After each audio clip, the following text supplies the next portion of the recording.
Okay, the pen tool.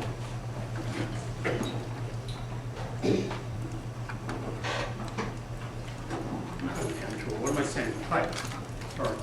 I think next to the pen tool, type is probably one of the most useful tools you'll have in Illustrator. And part of your exercise in lesson 7 is completing this set. And it ranges from doing more illustrative type. And when you look at this type, it looks like it's just simply in outlines, but when we'll probably make a weird change, but there we go. So when I click on here with the type tool, I can highlight this. And if I'm dissatisfied with the type choice, or the size, or the color, or anything, I can edit this. And it's really, really pretty nice. So I can come back in here, for example, and select a different typeface. And it automatically updates with all of those features. Hold on 1 second.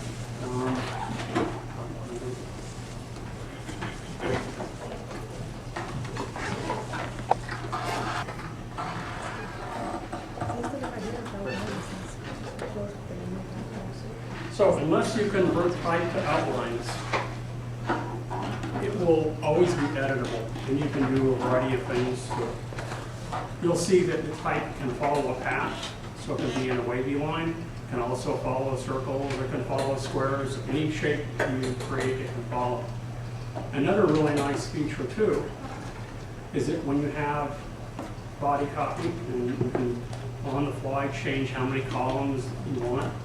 You can see here there are 2 columns, but in addition to that, you'll notice that there's an illustration of a shoe.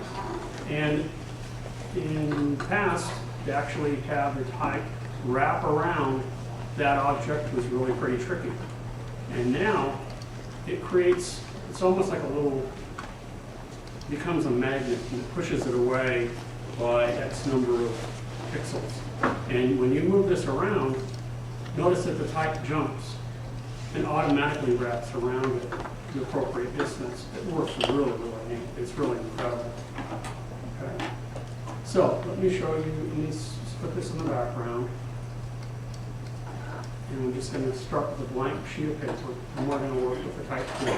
So I'm going to try to cover all of those points that are covered in the exercise. I may forget 1 or 2, but I'll try not to. What I have also done is I've gone to Window, and in Workspace, specified type. So that I have all of the features that I really need for setting up type here, whether it be my paragraph formats, whether it be the typeface that I choose, whether I want to change color, any aspects of type. I think that's really kind of nice that they have a layout of all of your tools and panels specific for type. That's how important and useful type is. Also, the type tool, you'll notice that there's a little chip in the lower right-hand corner, or tag, whatever you want to call it. So that means that there are additional tools available underneath. So I will pull those off, and we'll use each of these. We, just like any other shape, type has default attributes, and if I click here, like so, and select the type tool, it jumps. And by default, type has a black fill and no stroke. Type, like paths, can only be filled with solid colors, and it can be stroked with solid colors. You cannot apply a gradient. If you do wish to apply a gradient, there's other things that you have to do, or a pattern, or something like that. Okay. So notice, as soon as I clicked on the screen, let me do that again. Notice that there's a little artifact here. I'm going to delete that. So as soon as you select the type tool and you click on the desktop, you see the little flashing cursor. And you're ready to start typing and to create some type. Okay. And as soon as you do click, notice that whatever color you had selected here, whatever settings, and they were the default settings, which was the white fill and the black stroke, it jumped to black fill, no stroke, which is what the default settings are for type. Not only is that found down here on your tool panel, but when you look at the top under the menu bar, we'll walk across here and we'll see the same. It's a black fill, no stroke, so indicated no stroke. And by default, Myriad Pro is the typeface. It's selected, regular, 12 point, which is standard for most body copy. And the paragraph style is flush left, and opacity is 100%. And all of these things can be changed from here. They can be changed from over here. If I bring up the character panel and I go to show options, lots of features, lots of ways of customizing type. Okay, lots and lots of ways. So, now that you see my little, everybody see the little I-beam cursor? Okay, so select type. Okay, that's not the size that I want, but I can always change it. To select, to change it, you click and drag to highlight it. And once it's highlighted, then I can come up here and I can click on the up button and it will change it by 1 point at a time. Or I can click on the right little down arrow button and I can choose from any number of preset selected type sizes. Now, you're not restricted to these sizes at all. You can make it as large or as small as you wish. If I want this to be larger than 72 point, maybe I want 144, I click in the little box, drag, highlight, and type in 144, I hit the tab key, and I have 144 point type. Okay. Now, if I choose to change the font, change the color, change the size, anything I want later on, you have to select the type tool, click and drag to highlight the letter forms you want to change, because you don't have to select them all. If you have a large block of text and you want to select all of it, it's easiest if you click and you see the little flashing cursor again, and then hit Command A for select all to make sure that everything is selected. And then you can make your appropriate changes. Now, while it's changed, maybe I want it red instead of black. So now you'll notice that it's changed to red. Maybe I want to add an outline to this. So let's highlight again. And I'm going to go ahead and let's apply maybe a 3-point stroke. Now I have a black stroke around it. I can make the stroke as thick as I want, as thin as I want, and I can use any solid color I wish. Not only can you change the size, change the color, change the stroke attributes, but I can change within this. I can have 4 different type styles in here. They don't all have to be Myriad. I can select the first one and switch from Myriad to, let's make that sand. Let's leave the Y Myriad, and let's switch down here. Maybe I'll make this one Verdana. It looks almost like it. Let me find something different. Zepfino would be a good one. And then we'll select E, and we'll change this one, and we can make it Papyrus. Okay? So you can have, each one can be a different style. They don't have to all be the same. And for a headline, this might be appropriate. For body copy, remember I was telling you the other day, if you had a whole block of text that was a mishmash of different type styles, it would be very hard to read.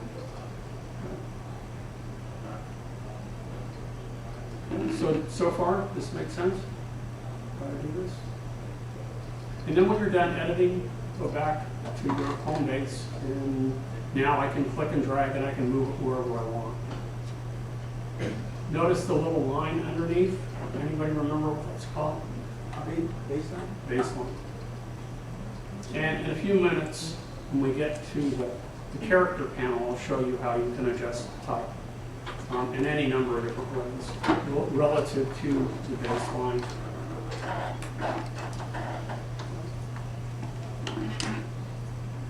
So one of the interesting features that you can do with type is that you can have it follow a path. So the default tool for type is here. Here's your type tool. If you wish the type to fill a particular shape, you can select this tool. If you wish to have it follow a path, you pick the third one. And if you roll over any of these, the little box appears as type on a path tool. It'll let you know what it is. This is if you want vertical type. The next one is if you want vertical area type. And the next one is if you want vertical type on a path. Typically, the only time these are used, it's in pretty rare instances when you're working in English. But this would be if you were typing in Chinese, something like that, where type is read vertically, not horizontally. Because this program is used worldwide, it's not just in the United States. So for example, if I want the type to follow a path, you have to first create the path. And it can, as I said, it can be a square, it can be a circle, it can be the star shape, it can be whatever you want. So you start by creating the shape. And then select the tool that you want. And I want it to follow the path. So I'll go ahead and I'll just click right on it. And notice that the attributes of the shape disappear. And they will, they're gone now. We're only interested in the path itself, because that's what we want, type to follow. So I'll leave Papyrus, but I don't need it 144 point, and I'll switch to 12 point, and I'll just start to type. And notice that it follows the path. It can be any shape you want. It can be an open path or a closed path. It doesn't make any difference. And in a short while, I'll show you how we can adjust that. It can be on the inside of the path, it can be on the outside, it can be flipped, you can move it around, you can do whatever you want. So that's one thing. You can also have type be inside a shape as well. So again, you need to first create the shape, and I'll go ahead and I'll use the star tool again. I'm sure you've seen this in ads sometimes. And this time I'll select this tool, and I'll put it inside. And again, you notice that the attributes of the shape go away, and now when I type, oops, gotta make sure that I have, I select everything in here, and I do not want the leading to be 14.4. I'm going to make this a little bit small. Let's make it 8. There we go. Now,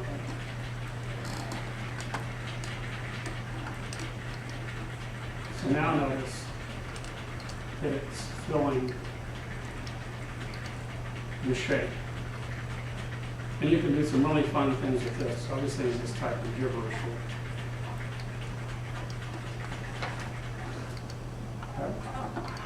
So that's another thing that you can do with type. Some really fun illustrative things. Now, if you wish to,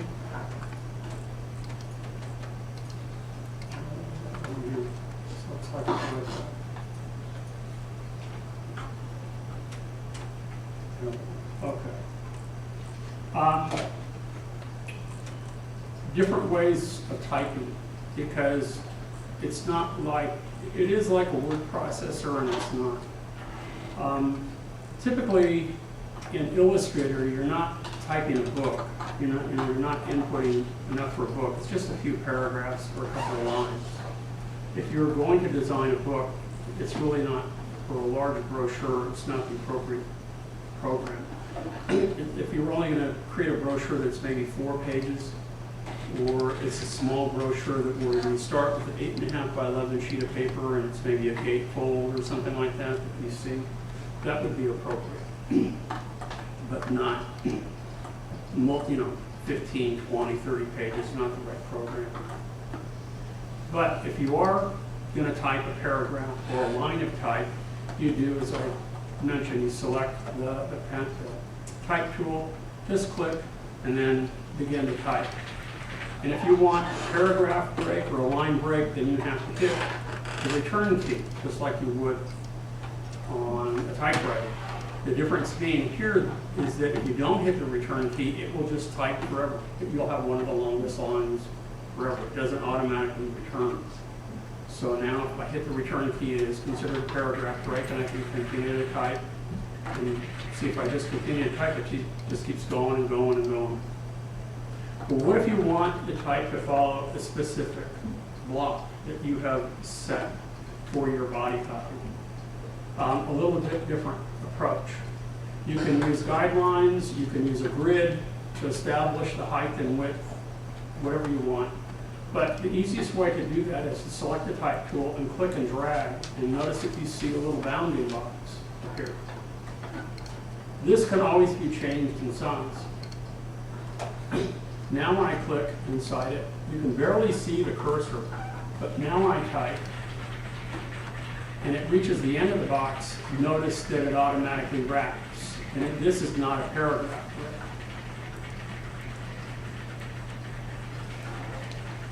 Right. So now I'm done. If I decide that, you know what, I really didn't need that much space after all, or if I come in here and I select all the type, and instead of Papyrus, I'm going to use a common type like Sedana, and let's switch from 8-point to 12-point. Takes up more space, but I realize I really don't need all that space after all. Or maybe the configuration of my ad has changed. So what I can do is I can change the size of my text box. To do that, we can use the free transform tool, or we can just select the selection tool, and with the handles that appear, I can now change. It should. Oh, it's distorting. It's not supposed to do that. Let me go back.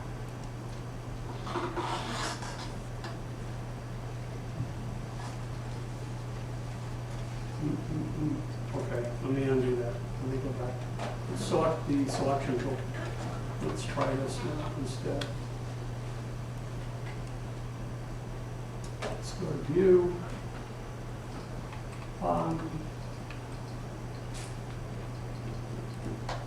Show bounding box. Now let me try from here. There we go. If I use the scale tool, different animal, it will actually scale all the type. If I go to view and say show bounding box, or was it show Right below. Down below, up through, up below. There it is, right here. And I resize it from here. Notice that it conforms to the size of the box. Different, and it's easy to forget. And you'll discover, as I did early on, that I was distorting the type, that I was changing the size of it. And if I don't want that, if I want to keep it 12-point, I do so.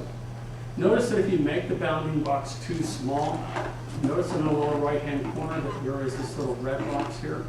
This indicates that there's an overflow, that I need to make a second text box and then attach to that, which we can do. Or I need to resize this or resize the type so that all of it is displayed. And as soon as I make the text box big enough, that little red box goes away, so all of the text is moved.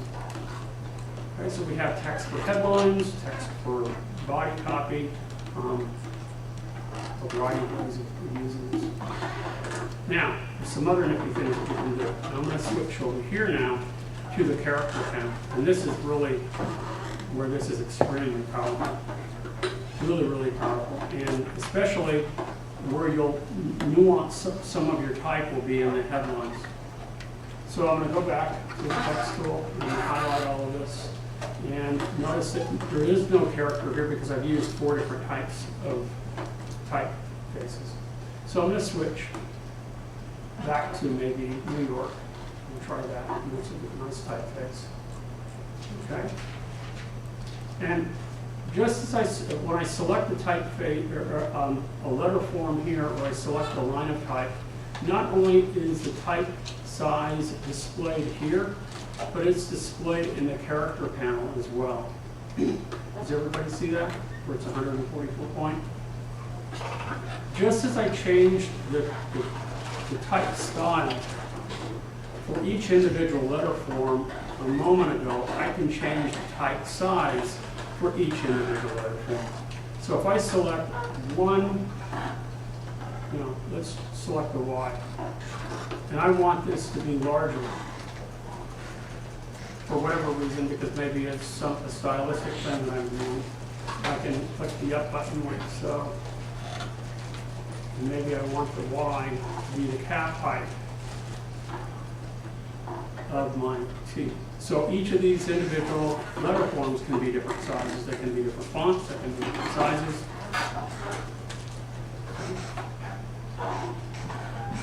So we have that to choose from. If I want a more uniform, just highlight it, come back. This time we'll go back to 72.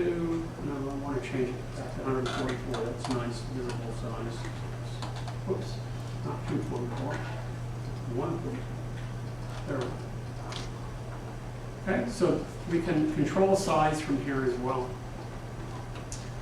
The box beneath it, remember I used the term the other day, kerning.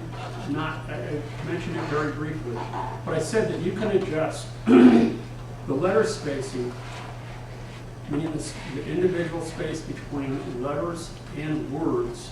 I can adjust that, separately. Well, that's called kerning. For example, what if I wanted the Y to tuck way underneath the T? Click so that the cursor is between these two. And then I can select the kerning tool, and again, I can adjust by one point at a time, or I can select here, let's say -100. And now I can have it tucked underneath. Now, for most of the things that you'll use type, specifically body copy, a lot of these settings, the kerning, you just leave alone. But for large headlines or logos where you want to nudge the type and adjust and create different relationships between the letter forms and the negative space between them, then you'll want to tweak and adjust it. Okay. Similarly, okay, let me go back here. So I have, let's go back to auto. There. I'm going to jump over here to lower right. Remember I said when you want to uniformly adjust the space between letters and words, then you use something called tracking. Well, that's what this one is. So again, if I highlight all the type, and I click to the right, and I say maybe I want it to span the entire width of my page. If I hit 100, notice how it's all uniformly stretched farther apart. If I select, maybe make this 150, just 200. I really want it to stretch across the page. Okay. So now you've adjusted the letter spacing. Sometimes you'll see this in posters a lot, in headlines, in movie posters and ads and things like that, where they'll have just a limited amount of type, but they really want to accentuate the height as well as stretch it out over a long, horizontal distance. That's one way of doing that. You can also decrease it as well. So I can come back and highlight all of this, and instead of making it, greater than 100, I can go back and make -100, so it's really tight. So they're actually overlapping or touching one another. Okay. So, oops, gotta make sure it's all selected. And let's go back to 0. Okay. Let me move some of this. The next thing that I want to cover is the one that I conveniently overlook here, and this is the leading setting. It says set the leading. So they're still using the traditional terminology. If I have multiple lines of type, and I'm going to go ahead and make this all caps, T,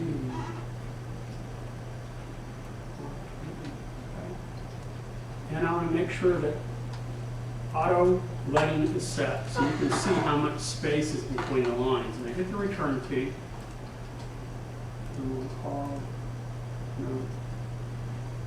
line 2. Okay, quite a bit of distance between the lines, isn't there? From my personal taste, there's too much distance between the two. I can select both lines though, and now I can come back in here, and again, I can nudge it 1 point at a time, and notice how the second line is moving up. Or I can specify a distance in here, how much leading that I want, because this is such a large type size, it was 144 point. We don't have the auto settings or the custom settings here, so I'm going to have to do it one at a time, or I'm going to have to highlight the type, the size, and put in one here. So I can make all of this touching. And for a headline, I could probably even reduce more space between there, and it would be a nice, tight, solid look to the type. Designers typically really are very particular about the space between letter forms and words, and most designers like everything set really tight. So they're still legible, but it has a really very tight, solid look. They don't like it really loose and a lot of space. Then the letter forms tend to look separate and not as a cohesive design element unit. So that's one of the things that we can do here. That's what all of these tools are for. We can also do some things to the type that I really don't recommend that you do. Remember how I talked about different not categories, but families of type where that you'll have Helvetica, and within that family you'll have different typefaces that can be condensed or they can be extended or whatever. Well, if that typeface doesn't come with one of those, and you'll notice that New York, the one that I have here, that's it, we have regular, we don't have bold. Bold may exist, but maybe we don't own it, we don't have it. But if I decide, well, I really want to make a condensed typeface out of that, that's what we can do with this tool. We can actually stretch or contract the letters. And similarly, we can use point by point, we can reduce it so that it's actually really compressed, like so. And it really begins to distort the type, and I think the type designer would just cringe when they look at this, because it will distort and change the proportions in ways that weren't intended. Likewise, we can stretch it outward, and let's say I want it to be 150%. So now it looks more like an extended typeface. And a lot of this has to do with the space that you have available for the type and how much type you have. If you have just a few letter forms and you want to fill up a lot of space, you increase the height and then maybe increase the tracking so that it fills a lot of space. Likewise, if you have a lot of letter forms and you don't have much horizontal space, maybe you'll use a condensed typeface. Similar to what you see when you look at movie posters and you look at the credits, and it's tall type, it's really compressed, and it's almost illegible. It's there for legal purposes, nothing more, except for the people who are really important and theirs are set aside. Okay? So that's what this does. And similarly, this one will allow you to stretch or contract. You can change the height and make it taller or shorter. And remember, all of these can be done with individual letter forms as well. Yes? Is there any way you could put like drop shadow on the back of the... Yep, I will get to that. We can put drop shadows, we can put all kinds of stuff. We can do all kinds of stuff with this. We're just getting started. This is kind of the nuts and bolts. You know, I mean, to really tweak and to customize the type and the page. The other thing that we can do is, remember I said how you can, we have if I look right here, you can see with each line of type where the baseline is. We can move the type above or below the baseline, and I will show you shortly when that is useful. Especially, and that's this tool here. So I'm going to jump over this one right now and show you this one. For maybe an illustrative look, maybe you want to rotate the type, maybe you want to change the size, the colors of individual letter forms and rotate individual letter forms. What we can do, for example, select the Y again, is I have this tool here which allows me to actually rotate, and notice that it's rotating clockwise or counterclockwise. So you can create kind of a fun look to it, and yet all of it is still editable. So if I come back here, I want an I instead of that, the type, it still leaves the same setting. So if you discover that you have a typo, it really is really very nice. You can come back and you can change it, and it doesn't alter whatever characteristics that you applied to that. Okay. We also have languages that you can establish here for proofing your text. And these are all of the built-in languages. So for example, we have English, USA English set here, and I'll show you an example of how this works. If I type the word Montreal, whoops, I gotta go back to my default settings here. Let me make something a little bit smaller. I'm gonna go back to 100%. I don't want any rotation at all. So select none.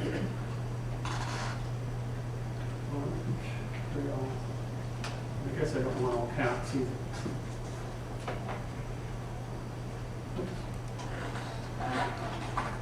Okay. So I'm ready to correct this. And if I select this, and if I were doing an ad in multiple languages, if I were to highlight this and establish this one as French, and I want it French Canadian, and I'm going to duplicate this, and I probably should have done it this way first, but I'll highlight this again, and instead of French Canadian, I'll make this one English, USA English. So I have two words, both the same, Montreal. One is in English and one is in French Canadian. Well, I want to do a proofread this, so I'm going to highlight this.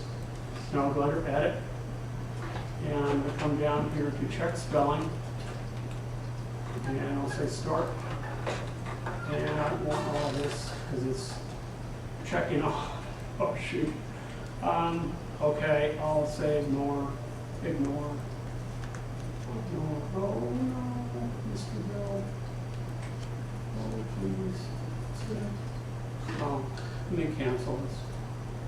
Let me get rid of all this other stuff, because it's going to proofread everything that I've done, and it's all gibberish. So.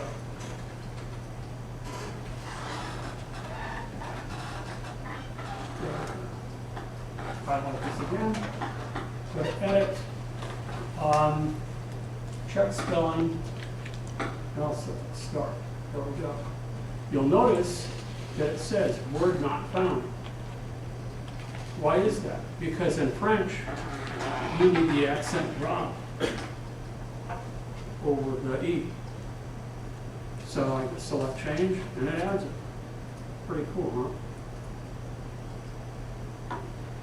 Now, if I were to go back and I were to highlight this again, this one isn't, I guess I can use this one. This is correct. But watch, if I highlight this again and I change this, instead of French Canadian to English, USA English, and I go back to Edit and I say check spelling and select Start, you'll notice that it says that it can't find this because in English it doesn't have the accent over the E, and instead it has this. We'll go ahead and we'll say change, and I'm done. So lots of different languages that you can proofread. Check the spelling. And that can be extremely useful. An example that I'm showing you here with Montreal, it's not uncommon that you will create something that's published both in Canada as well as the United States. And you're not going to create two separate ads, you're going to create one, with slight variations, and to proofread that, it makes it very simple for you. If you wish to underline your type, select like that. If you wish strike through, you can have that. If you want to change the letter form's color individually, it's similar to changing the type itself. If I just want this one to be yellow, I want this one to be green, I want this one to be red, you highlight the individual letter forms and they will change color. Similar with the outline. Okay. If you wish to rotate the type, meaning the entire line of type, you use any number of tools at your disposal. Use the direct selection or the selection tool, and we can go to Window, and I want to use the transform. So in particular, if I wish to rotate this 90 degrees, I can type in 90, hit, and it rotates it.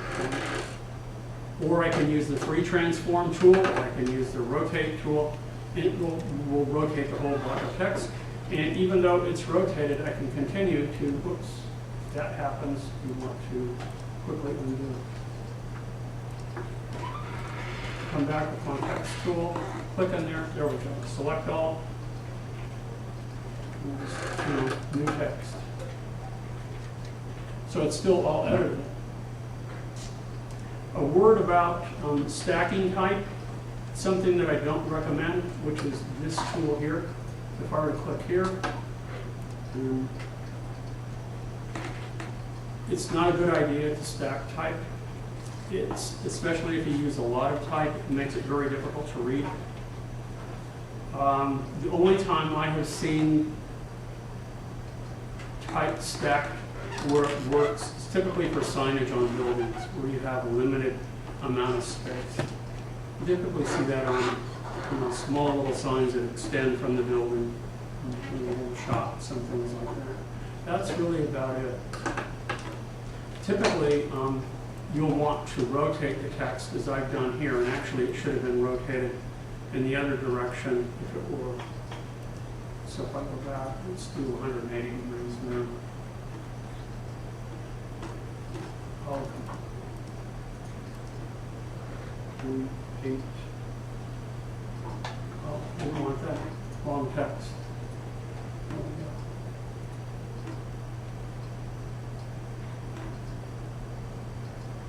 There we go. So if you're designing a book, for example, and you're applying the book on the spine, it's usually rotated this way. For whatever reason, it's easier to read this than it is the stacked text. But it is.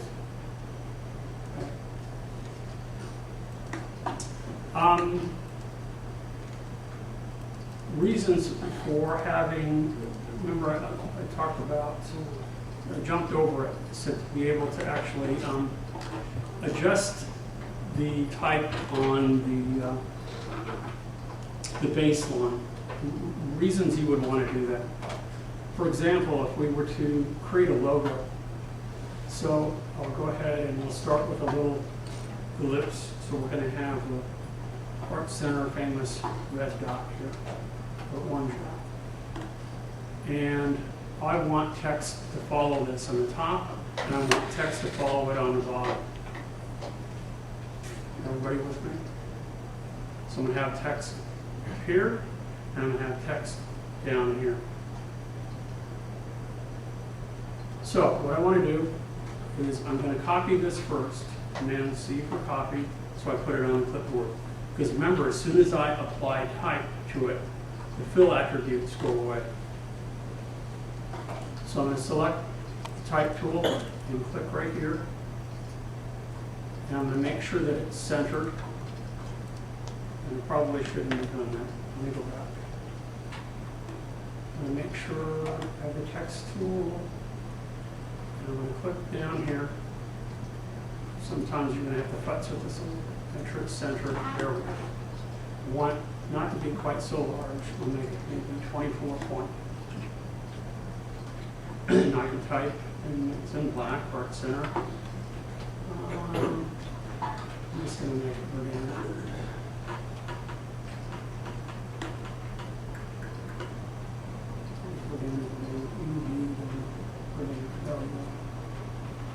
I'll make it bold. So we'll make it heart center. And I want College of Design down here. But if I continue to type,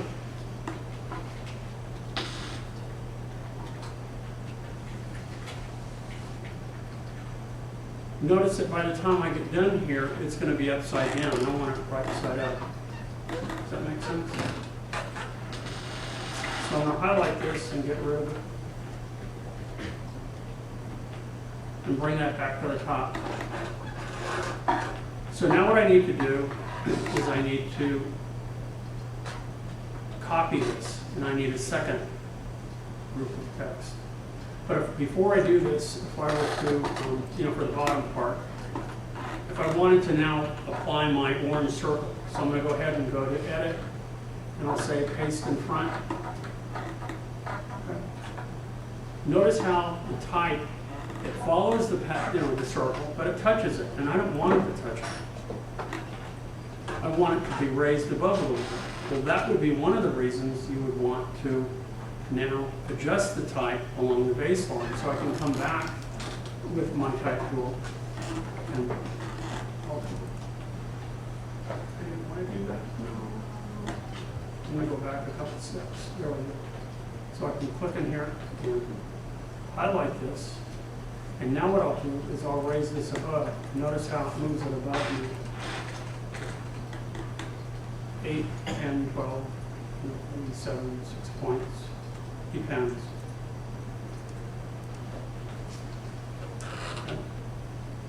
So before I paste the piece back, what I'm going to do, I did this out of order. That's okay.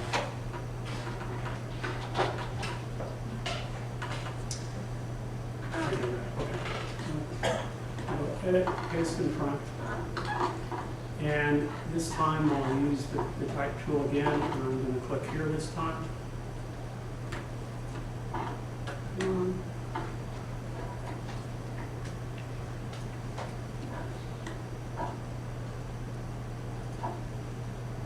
click on here. So now it's down here, and I'll type College of Design.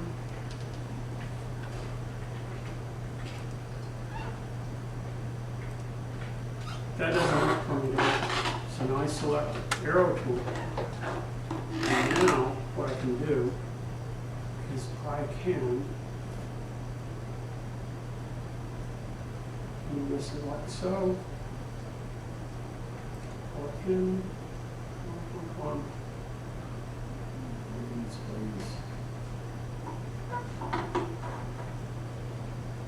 I'm having trouble. As you've already figured out. Hold on. We're going to view height bounding box.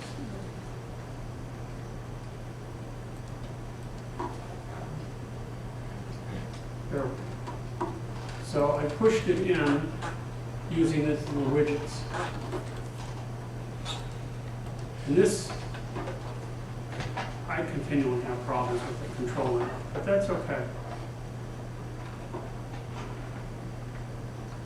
To get it fit so that it's right side up. Now it's inside the circle, so that doesn't help me. So now I have to do the same thing. I have to use the adjustment tool for the baseline, but I'm going to make it negative instead of positive, so it will be below the baseline. So I go ahead with the type tool and we select this. Notice that it's plus 9 points, so I'm going to go ahead and go minus until it goes below. Okay, so it still follows the path, but now I've adjusted it and the baseline is still here, but it all sits below the baseline. Now I can deselect, And I can come back up here and go edit and insert paste in front. And I have my little dot.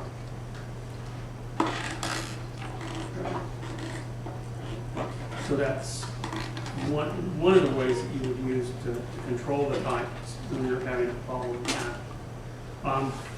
After you've done selecting the type and you select part of it, you use the selection tool. That's what these little widgets are. They allow you to actually slide it around the path. And sometimes it disappears, and then you have some other tools that you need to deal with.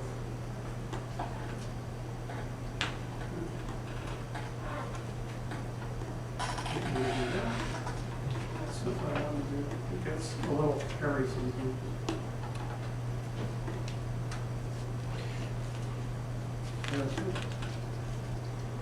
So it actually lets you spin it around and move it along that path. Sort of like the type is on rails and it just slides along. And it doesn't matter what path you have it attached to. Okay. Let's do some other fun things. You would ask about drop shadows and things like that. So let's use Montreal is our type, and let's make it a little bit larger. Maybe we want to do some fun things with this. So first off, I'll go ahead and enlarge it a little bit. And make it maybe 84 point. It's considerably larger. Maybe I want it to actually arc, like we see in this example in the finished version here. Okay, let's just kick it up. And there's all kinds of settings that we have here. So I select the type, and we can go under Effect, and we can go to Warp. Whoops, one more.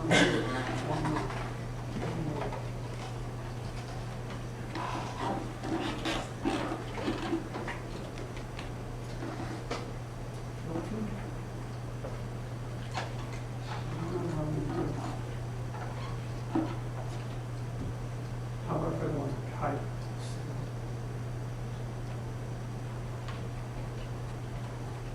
I have envelope. It's not allowing me to do anything. So I'm going to go back to here and select that. So I don't have the type tool selected anymore. Go to Effect, go to Work, and now it will allow me to do that. That was why it wouldn't allow me to do that. I had the type tool selected. So now if I select Arc or Bulge, and we can preview these, it distorts the type. Pretty cool. You have the little sliders to control how you want this to look. You can control the horizontal, you can control the vertical. And before you know it, you have more choices than you really want. And while you have made these changes, they are all continually edited. So for example, I'll go back and maybe I'll add an outline to it. So I'll go ahead and click and highlight this. And we'll come back under the stroke. We'll make a nice orange stroke.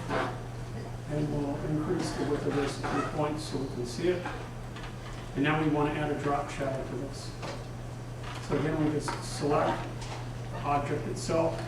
We go to Effect, and we're going to go ahead and go to Stylize, Add Drop Shadow. And let's just use the default setting. And we have a drop shadow. And again, everything is editable. So if you discover that there is a typo, or you decided to make all of your changes to any of this, you highlight it. And let's just put that for me.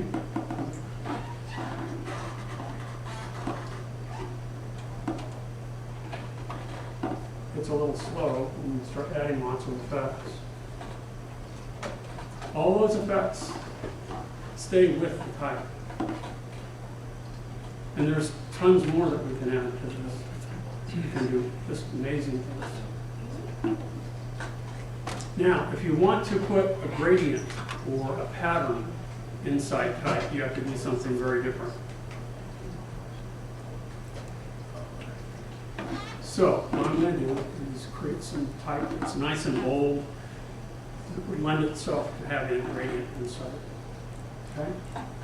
So select just plain old type here, click, and random is good, but I think we can find a better one.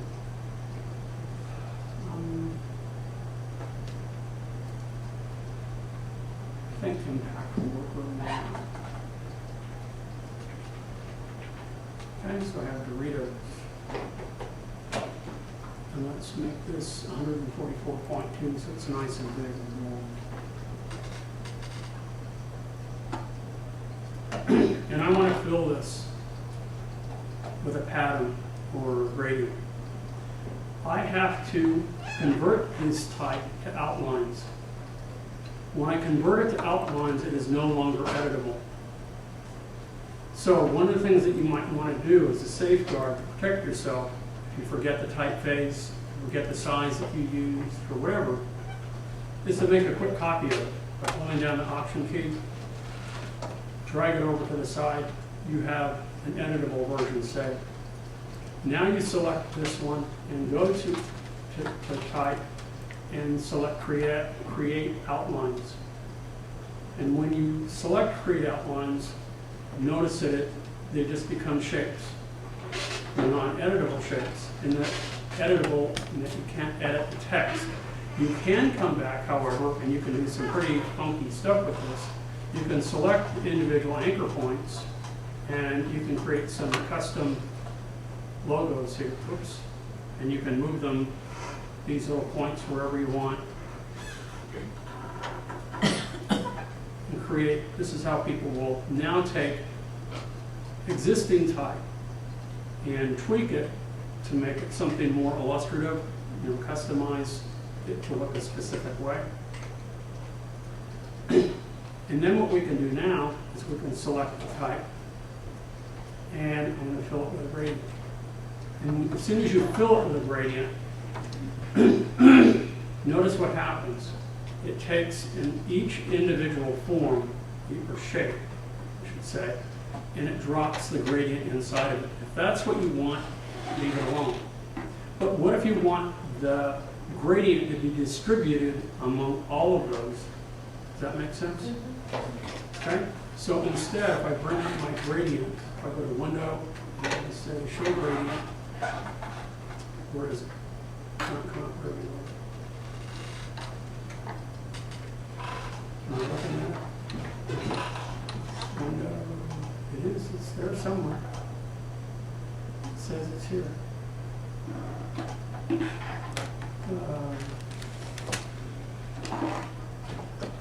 Okay, I'll hide it.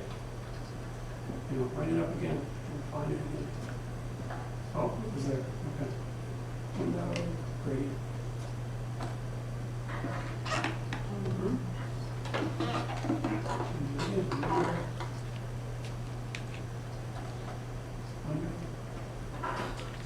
Gradient. Didn't go away. It says it's there. Oh, it's hidden in the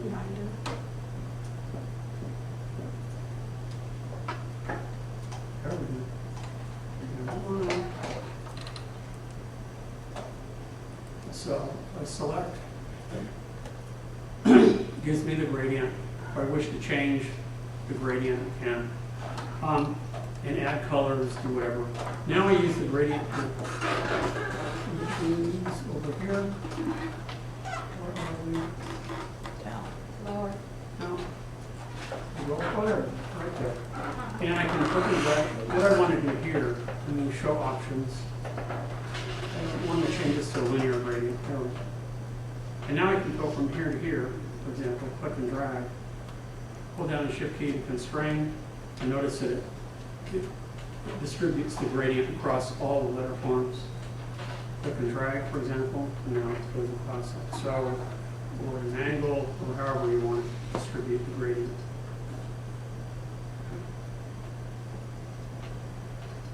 You know?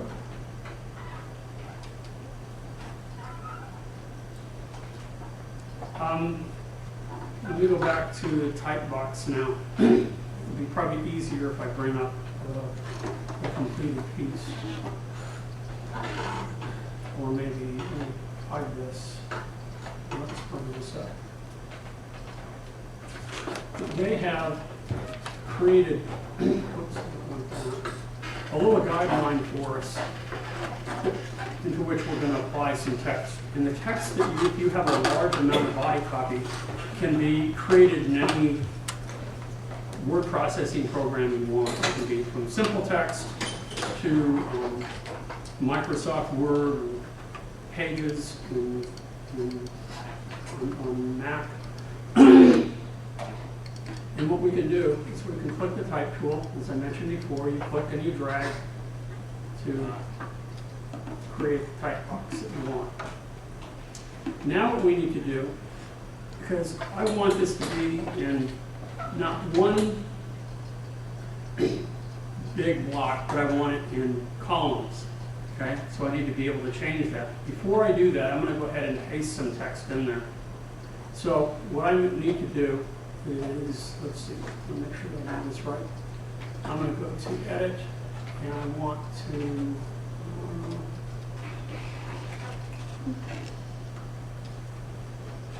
go back and find it. Okay. Go in here.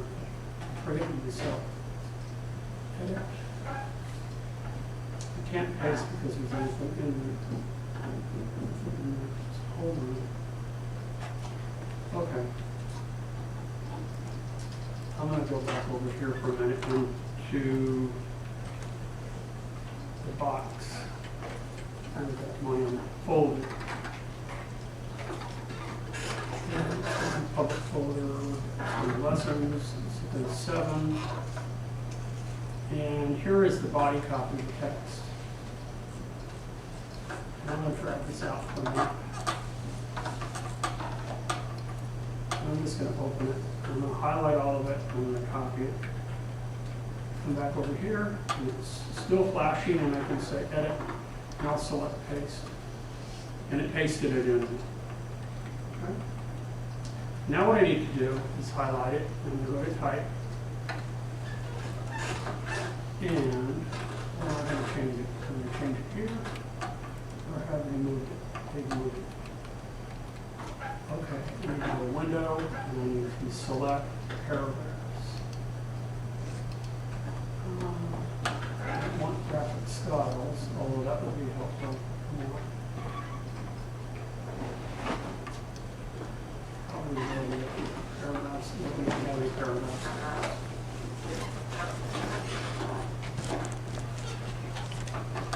How about area type options? There we go.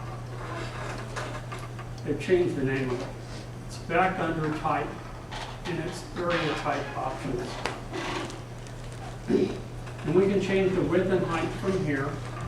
We can also specify the number of columns here. So I'm going to change from 1 to 2, and select Preview, and it automatically turns it into 2 columns for me. Pretty nice. Right? And if I want to look at it 3 columns, I can. You get an idea. It tells you the width, the span, gives you the gutter space.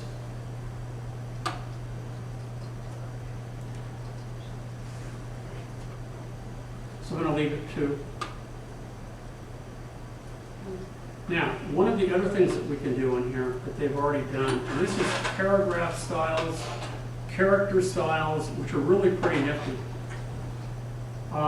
You'll notice in the paragraph here, let me zoom in, that we have some type that's in white, we have some type that's red. Okay. And if we look here over in paragraph styles, you'll see that we have subhead and we have body text. If I click this here, this is the subhead, and if we click here, this is normal paragraph style. So what if I were to come in here, and this is how you can change some of these. Zoom in, and let's say I decide that I want a bunch of text to be white.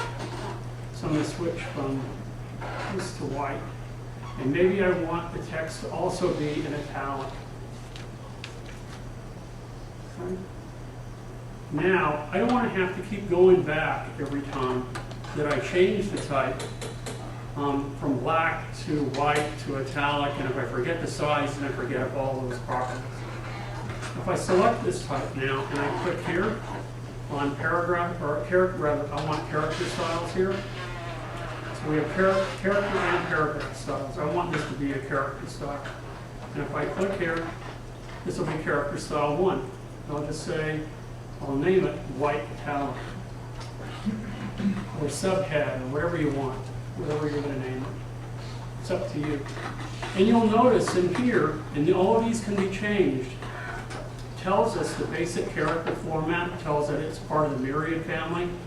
Font style is italic, it gives us the color white, tells us, open type features if there are any, and I click OK. Now what I can do is I can select another block of text, or, just it could be a few words, and I can select, I want it to be white, right? My white italic, and it automatically applies those attributes. Now, this is the nifty part, because what if you applied a lot of text and you said, you know what, I really don't like the size of that, or I don't like the color of it, and I don't want it white, I want it red. I can come into the white italic, and instead of the color white, we can come in here and we can look at character color.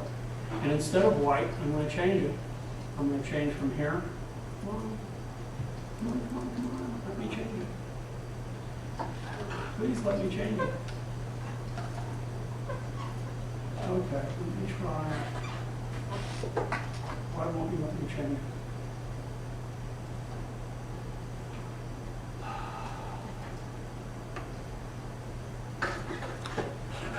Well, I've got a bunch of these others. Okay, I'll change it to yellow. There we go. And now notice that it's changed here. When I come back here, it's changed that. So all I have to do is click and change it, and it will automatically update all of the ones that I've used. So that can be pretty nifty. So that can be done for paragraph styles, meaning if you want a specific indent, if you want an